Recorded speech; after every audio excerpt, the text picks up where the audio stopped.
Well, there's always that aspect of being able to do emergency surgery or emergency visits to see what is going on. So one, I think, having a home device, those people that have glaucoma, at least they can also see what their pressures are doing themselves at home. So that certainly alleviates anxiety. Yeah. And then for the doctor's point of view, they can still provide continuous care. So, I think it's a win-win all around. I was talking to an ophthalmologist yesterday who was saying that one of the challenges now are with those patients with severe visual disabilities.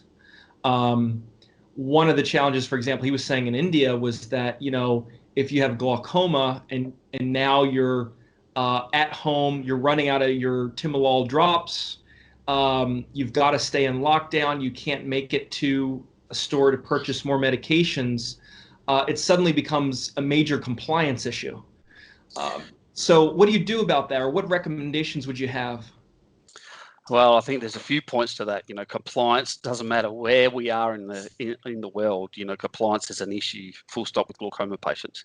Yeah. In Australia, 54% of glaucoma patients stop taking medication after 12 months. So, Wow. and that's in a society that is well educated, that has, pretty good screening capabilities with optometry and ophthalmology. So you can only imagine, what the compliance rates are like in countries like India and China. Yeah. China, for example, diagnostic rates of glaucoma are less than 10%. So there's the other added challenges as well. So I think that story, or the argument is very dependent on the country that we're living in. Yes, it should help increase compliance because by having the home device, because then the patients can really see, okay, well, my intraocular pressure is actually being stabilized by continuing to take my medication. Whereas, how often do we go and see an optometrist or an ophthalmologist? It could be once every 6 months, could be 12 months, could be 2 years. So within that period of time, we're measuring pressure once at a single point in time, potentially, average of 6 readings by using an Icare device in office. Yeah. So, one, how do we really know that the medication is actually working? Especially for those patients potentially that are normal tension glaucoma. So, there's lots of reasons why a home device becomes really important in, the management of glaucoma. So, one, yes, it should help improve compliance. Two, it should show the doctors whether the medication is actually working, whether they need to change the regime. Do we have to intervene differently? And then from a post-surgery point of view, has surgery been successful? So Hmm. there's lots of benefits with home that we just can't see from a one-off visit every 6 or 12 months.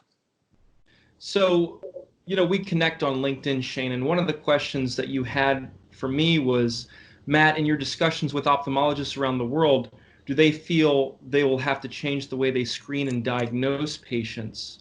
I haven't asked enough yet, although that is part of this series, talking to KOLs from quarantine.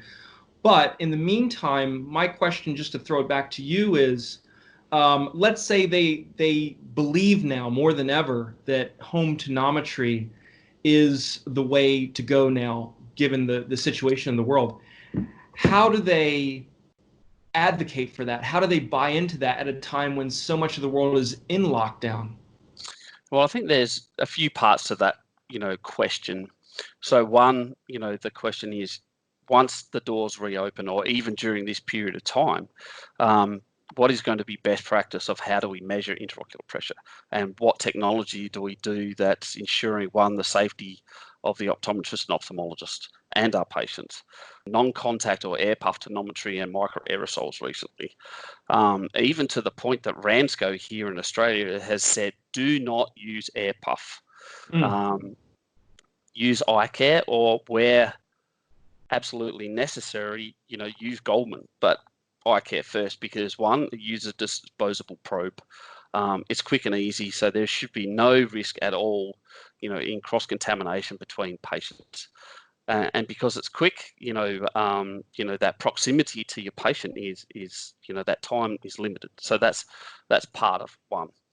I think the other part too, and for example, in the US and also in Australia too, they've brought in telemedicine codes now, and so I think by utilizing the home device, the doctors can actually have a telemedicine conference or Yeah. discussion with their patients in conjunction with the home, one, ensuring that they're using the home correctly, but also being able to discuss the data that's home generating in real time, because the data is going into the cloud.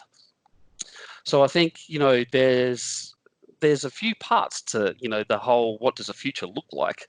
But I think, if the telemedicine codes continue to run, that certainly makes a big difference. In countries like Australia, where the size of the country is so big, we also have a lot of patients in rural places. If they're having to drive 800 to 1,000 kilometers to go see an ophthalmologist just for pressure measurements, that's crazy. So again, home becomes, a valuable tool in an ophthalmologist and optometrist's data bank, pretty much, because that's really what we want. We want the data.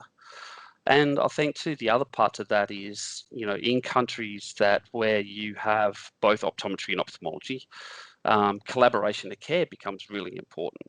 So, the ophthalmologist then frees up time to really focus on surgery, and optometrists can manage the data until there needs to be another intervention.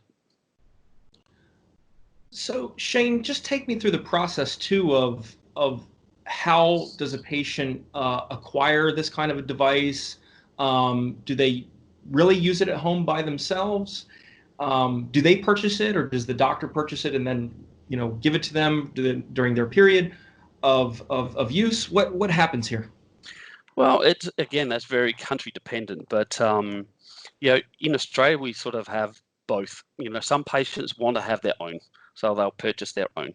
Others, for example, optometrists or ophthalmologists will rent a device to a patient for a week, for example. So it's roughly 150 Australian dollars for a week's rental for a home device. So that's, they're potentially the two options.